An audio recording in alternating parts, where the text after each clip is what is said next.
നമസ്കാരം. അങ്ങനെ ഒരു ഇലക്ഷനും കൂടെ കഴിഞ്ഞിരിക്കുകയാണ്.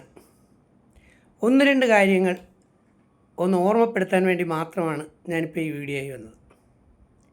2026 ഇലക്ഷനിൽ വിജയിച്ച എല്ലാ സഹോദരിമാർക്കും എൻ്റെ ഹൃദയം നിറഞ്ഞ വിജയാശംസകൾ.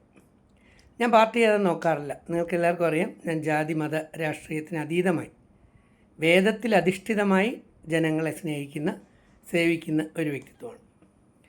ഇപ്പോൾ വിജയിച്ച, ഇനിയിപ്പോൾ ഗവൺമെൻറ് സ്ഥാപിക്കാൻ പോകുന്ന, പുതിയ ഗവൺമെൻറ് വരാൻ പോകുന്നത് UDF ഗവൺമെൻറ്റാണ്. ആ ഗവൺമെൻറ്റിന് എല്ലാ വിജയാശംസകളും. ഇപ്പോൾ വിജയിച്ച UDF, LDF, BJP മെമ്പേഴ്സിന് സ്വതന്ത്രരുണ്ടെങ്കിൽ അവർക്കും എല്ലാവർക്കും എൻ്റെ വിജയാശംസകൾ. കാരണം വിജയിച്ചവരെ നമ്മൾ ആദരിക്കണം, അംഗീകരിക്കണം. കാരണം ജനങ്ങളുടെ തീരുമാനമാണ്. പലപ്പോഴും മുൻകാലങ്ങളിൽ വിജയിച്ചവരെ നമ്മളങ്ങോട്ട് അത്ര പെട്ടെന്ന് ആദരിക്കുകയോ അംഗീകരിക്കുകയോ ചെയ്യാൻ തയ്യാറായിട്ടില്ല. പക്ഷേ ഇതിൽ നിന്ന് നമ്മൾ ഒന്ന് രണ്ട് പാഠങ്ങൾ പഠിക്കാനുണ്ട്, ഒന്ന് രണ്ട് ഓർമ്മപ്പെടുത്തലുകൾ. ഇപ്പം വിജയിച്ചവരെക്കാൾ ഇപ്പം പരാജയപ്പെട്ട ഓരോ വ്യക്തികളെയും നമ്മൾ നോക്കിയാൽ അവരിൽ എന്ത് കൂടിയിരുന്നു എന്ന് നോക്കിയാൽ എനിക്ക് കാണാൻ പറ്റിയത്, ഞാൻ പഠിച്ചപ്പോൾ ഞാൻ മനസ്സിലാക്കിയത്, അവരിൽ അഹങ്കാരം കൂടിയിരുന്നു, അധർമ്മം കൂടിയിരുന്നു. അഹങ്കാരികളെയും അധർമ്മികളെയും വിശുദ്ധ ഖുർആൻ പറയുന്നുണ്ട്.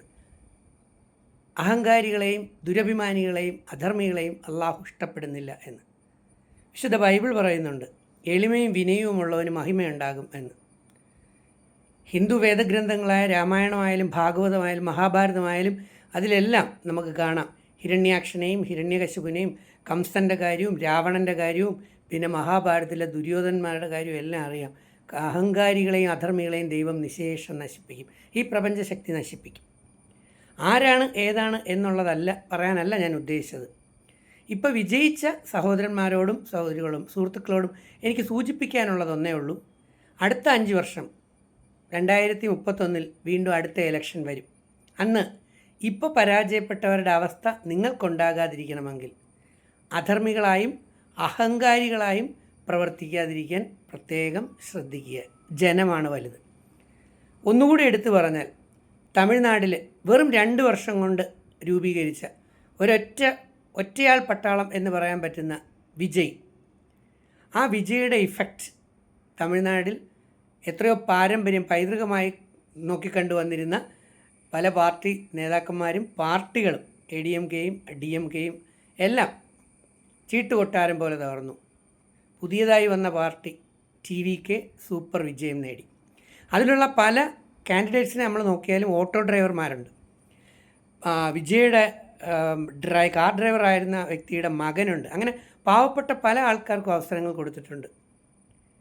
ഇവിടെ എനിക്ക് മുസ്ലിം ലീഗ് എന്ന വിഭാഗത്തിനെ കൂടുതൽ അഭിനന്ദിക്കാനാണ് തോന്നുന്നത്. കാരണം പുതുതലമുറയിൽ അല്ലെങ്കിൽ പുതിയ ഒരുപാട് പേർക്ക് അവസരങ്ങൾ കൊടുത്തിട്ടുണ്ട്. വലിയ നേതാക്കന്മാർ ആദ്യം ചിന്തിക്കേണ്ടത്, പലപ്പോഴും ഞാൻ പറഞ്ഞിട്ടുള്ളതാണ്, എൻ്റെ പോളിസി അതാണ്, താഴെത്തട്ടിൽ നിൽക്കുന്ന അണികളെ കൂടെ ഒന്ന് നോക്കണം.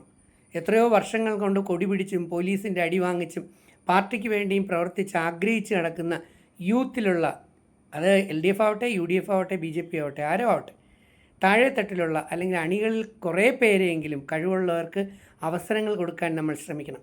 താഴെത്തട്ടിലുള്ള കഴിവുള്ളവർക്ക് അവസരങ്ങൾ കൊടുക്കുകയും അവരെ വളർത്തുകയും ചെയ്തു കഴിഞ്ഞാൽ നമ്മുടെ സ്ഥാപനങ്ങൾ ഉയരും, നമ്മുടെ നാടുയരും. അതൊരു വിജയം തന്നെയാണ്. അപ്പോൾ അത് സിനിമയിലായാലും ശരി, സമൂഹത്തിലായാലും ശരി, ഏത് വിഭാഗത്തിലായാലും ശരി, താഴെക്കിടയിൽ നിൽക്കുന്ന കഴിവുള്ളവരെ കൈപിടിച്ചുയർത്താൻ ജീവിച്ച് വിജയിച്ചു കഴിഞ്ഞ, ഉന്നതമായ സ്ഥാനങ്ങളിൽ എത്തിക്കഴിഞ്ഞ, ഉയർന്നു കഴിഞ്ഞവർ ശ്രമിക്കേണ്ടത് ഏറ്റവും അത്യാവശ്യമാണ്. അപ്പോൾ ആ സമയം അവരെ ദൈവത്തിനെ പോലെ കാണാൻ ജനങ്ങൾ തയ്യാറാവും. കാരണം ദൈവമെന്ന് പറയുന്ന ശക്തിയെല്ലാം തരുന്നു എന്ന് നമ്മൾ പറയുന്നുവെങ്കിൽ നമുക്കെല്ലാം തരുന്ന മനുഷ്യനും ദൈവത്തിൻ്റെ ഒരു പ്രതിനിധി തന്നെയാണ്. ഈ അവസരത്തിൽ ഒരാളിനെ എനിക്കെടുത്ത് ചൂണ്ടിക്കാണിക്കേണ്ടി വരും. നമ്മളൊക്കെ എന്തിനാ അഹങ്കരിക്കുന്നത്? ലോകത്തിലെ 1-ാം നമ്പർ പണക്കാരനായ പത്മശ്രീ ഡോക്ടർ MA യൂസഫ് അലി എന്ന് പറയുന്ന മഹാവ്യക്തിത്വം ഓരോ ദിവസവും വളരുകയും സാമ്പത്തികമായി വൻ വിജയത്തിലേക്ക് എത്തുകയും ലക്ഷ്മി ദേവിയുടെ ദൈവത്തിൻ്റെ കടാക്ഷം കൂടിയും വരുന്നതിന് കാരണം വളരും തോറും എളിമ കൂടുന്ന ഒരു മനുഷ്യനാണ്. ഇത് പറയുമ്പോൾ ചിലർക്ക് ഇഷ്ടപ്പെട്ടില്ല എന്ന് തോന്നും. ആർക്ക് ഇഷ്ടപ്പെടുന്നു ഇഷ്ടപ്പെടുന്നില്ല എന്നുള്ള എൻ്റെ ഒരു വിഷയമേ അല്ല. പറയുന്നത് സത്യവും ധർമ്മത്തിൽ അധിഷ്ഠിതമായിരിക്കണമെന്ന് നിർബന്ധമുണ്ട്. അതുകൊണ്ട് തന്നെ ഞാൻ പറഞ്ഞിട്ടുണ്ട്, യൂസഫ് അലി സാറിന് പത്മശ്രീ അല്ല പത്മഭൂഷണിലേക്കും എത്തേണ്ട സമയം കഴിഞ്ഞു, അല്ലെങ്കിൽ പത്മവിഭൂഷണിൽ എത്തേണ്ട സമയം കഴിഞ്ഞു.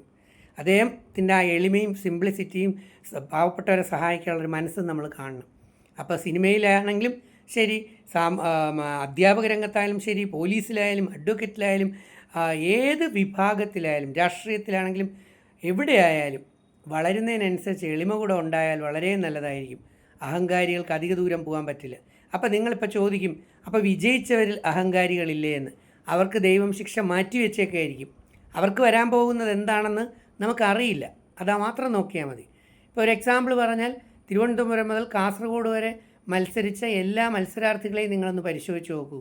ജനങ്ങൾക്ക് പ്രിയപ്പെട്ടവരായി മാറുകയും അവിടെ വിജയിക്കാൻ കഴിയുകയും ചെയ്തത് ജനങ്ങളോട് ഏറ്റവും അടുത്ത് സ്നേഹം പുലർത്തിയവരും ജനങ്ങളോട് അടുത്ത് നിന്നവരും നല്ല വ്യക്തിത്വം കാഴ്ചവെച്ചവരുമാണ്.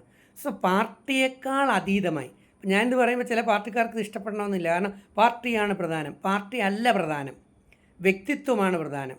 ഞാനിപ്പം ഒരു പുതിയ പാർട്ടി രൂപീകരിച്ചാൽ ആ പാർട്ടി എന്ന് പറയുന്നത് അതിലുള്ള അണികളുടെ, അതിലുള്ള നേതാക്കന്മാരുടെ ചിന്തകളും പ്രവർത്തനങ്ങളും അവരുടെ ചട്ടക്കൂടുകളും അവരുടെ തീരുമാനങ്ങൾക്കും അനുസരിച്ചായിരിക്കും ആ പാർട്ടി വളരുന്നത്.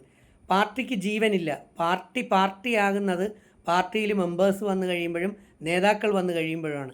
നല്ല ഗുണനിലവാരമുള്ള, ആത്മാർത്ഥതയുള്ള, സാമൂഹ്യ പ്രതിബദ്ധതയുള്ള, സത്യസന്ധത. അതുകൊണ്ടാണ് TVKയിൽ വിജയ് പലപ്പോഴും പറയുന്നത്, ജനങ്ങളുടെ പൈസ ഞാൻ തൊടില്ല, ജനങ്ങളുടെ പൈസ ഞാൻ തൊടില്ല എന്ന് സത്യം ചെയ്ത് പറയുന്നത്. ആ ജനങ്ങൾ ആ TVK വിജയെ തോളിലേറ്റി. അപ്പം നമ്മൾ ബംഗാൾ നോക്കിയാലും ശരി, തമിഴ്നാട് നോക്കിയാലും ശരി, കേരളം നോക്കിയാലും ശരി, ദൈവത്തിനെ അല്ലെങ്കിൽ അധർമ്മങ്ങൾ പ്രവർത്തിക്കാൻ ശ്രമിച്ച, ആദി സനാതന ദേവീ ദേവതാ ധർമ്മങ്ങളെ കാറ്റിൽ പറത്താൻ ശ്രമിച്ച എല്ലാ ആൾക്കാരും, എല്ലാ നേതാക്കളും വീട്ടിലിരിപ്പായി എന്നുള്ളതാണ്. ആലോചിച്ച് നോക്കിയാൽ മതി, ആലോചിക്കുക. അപ്പോൾ അതുകൊണ്ട് നമുക്ക് പരസ്പരം സ്നേഹിക്കാം, പരസ്പരം സഹായിക്കാം.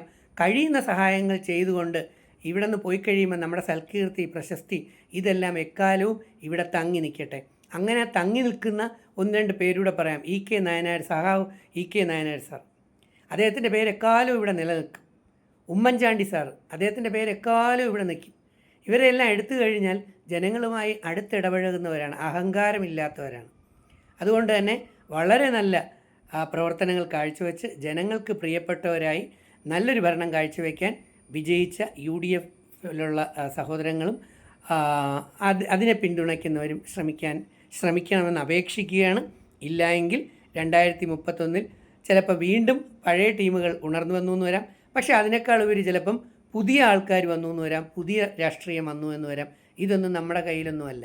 അതുകൊണ്ട് ഓർക്കുക, കിട്ടുന്ന അധികാരം കിട്ടുമ്പോൾ അഹങ്കരിക്കാതെ നാടിന് നന്മ ചെയ്തുകൊണ്ട് അമ്പലവും പള്ളിയും അല്ലെങ്കിൽ നമ്മുടെ ഖജനാവുകളും കൊള്ളയടിക്കാതെ ജനങ്ങൾക്ക് വേണ്ടി നന്നായി പ്രവർത്തിക്കാൻ എല്ലാവരോടും ഞാൻ താഴ്മയായി അപേക്ഷിക്കുന്നു. ഞാൻ നിങ്ങളോടൊപ്പം തന്നെ ഉണ്ടാവും. വിജയിച്ചവരോടൊപ്പം ഒന്നല്ല, നാടിനെ നന്നാക്കുന്ന, നാട്ടിലെ കുട്ടികളുടെ ഭാവി വിജയത്തിലേക്ക് കൊണ്ടെത്തിക്കാൻ സഹായിക്കുന്ന, മൂല്യങ്ങളില്ലാതെ അരാഷ്ട്രീയമായി അധാർമികമായി നമ്മുടെ കുട്ടികളെ ലഹരിയിൽ മുക്കി അവരെ മാതാപിതാക്കളെ കഴുത്തറുത്ത് കൊല്ലുന്നവരാക്കിയ ഒരു വൈരാഗ്യബുദ്ധി, സാഡിസം മെൻറ്റാലിറ്റിയിലായ ഒരു സ്നേഹമോ കരുണയോ ആർദ്രതയോ ഇല്ലാത്ത ഒരു തലമുറയെ അല്ല നമുക്ക് വേണ്ടത്. സ്നേഹവും ആർദ്രതയും കരുണയും ഒക്കെയുള്ള, നാടിനെ സ്നേഹിക്കുന്ന, രാജ്യത്തെ സ്നേഹിക്കുന്ന, സഹപ്രവർത്തകരെയും സഹപാഠികളെയും സ്നേഹിക്കുന്ന നല്ല ഒരു ഭാവി തലമുറ ഉണ്ടായി വരാൻ പുതിയ സർക്കാരിലെ പുതിയ മെമ്പേഴ്സ് മുൻകൈ എടുക്കണം കൂടെ സൂചിപ്പിച്ചുകൊണ്ട് നിർത്തുന്നു. വീണ്ടും കാണാം. നന്ദി, നമസ്കാരം. I love you all. Thank you.